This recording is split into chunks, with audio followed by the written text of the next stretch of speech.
ఇది పంచవటి క్షేత్రము.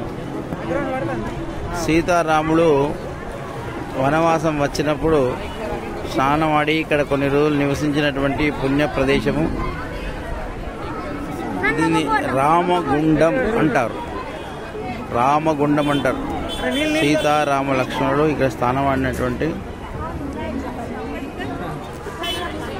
గంగా నది ప్రవహిస్తున్నటువంటి పుణ్య ప్రదేశం.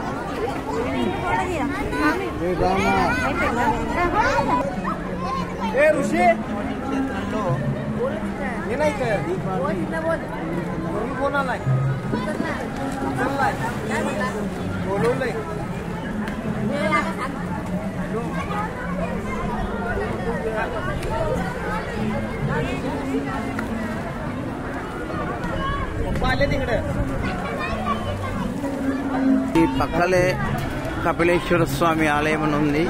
ఇక్కడ శంకరుని ముందర లింగం, శంకరుని ముందర నంది ఉండదు. ఆయనను గురువుగా భావించి నా ముందర నువ్వు కావలిగా ఉండొద్దనో ఏదో విశిష్టత పూర్తి తెలియదు. ఆయన చాలా గురువుగా భావించి ప్రేమతో నా ముందర కావలిగా ఉండకని చెప్పినట్టు కొంత తెలిసింది. ఈ యొక్క లింగాన్ని దర్శించుకుంటే జ్యోతిర్లింగాలను దర్శించుకున్నటువంటి ప్రసిద్ధి వస్తుంది. ఈ పక్కలే ఉంది కపిలేశ్వర ఆలయం. వేల మంది భక్తులు ఇక్కడ ఈ పంచవటి దగ్గరికి వచ్చి దర్శించుకుంటున్నారు. ఎక్కడో ఆదిలాబాద్ నుంచి కూడా వచ్చింది ఇక్కడ మహారాష్ట్రకు. చాలా ప్రాశస్తమైనటువంటి పుణ్యక్షేత్రం.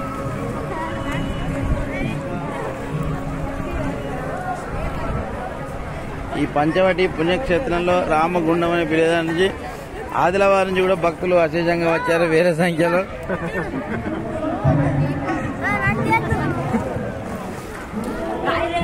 చాలా మంది ఆనందాన్ని స్నానం చేస్తూ ఆడి పాడుతూ చాలా ఉత్సాహంగా పాల్గొంటున్నారు. మరియు ఎంతో పుణ్యం కూడా ఈ నీళ్లు పైన చల్లుకున్నా,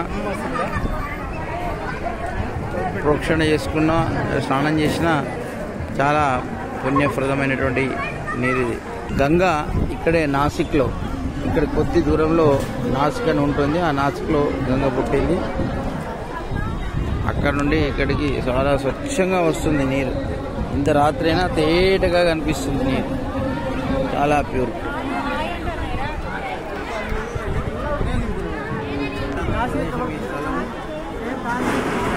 చాలా ప్రాశస్తమైనటువంటి ప్రదేశం ఇది. సీతారాములు వనవాసం వచ్చినప్పుడు స్నానమాడినటువంటి ప్రదేశం ఇది. నాసికలోనే పుట్టినటువంటి గంగామాత. ఆ గంగామాత పవిత్ర వస్తున్నది.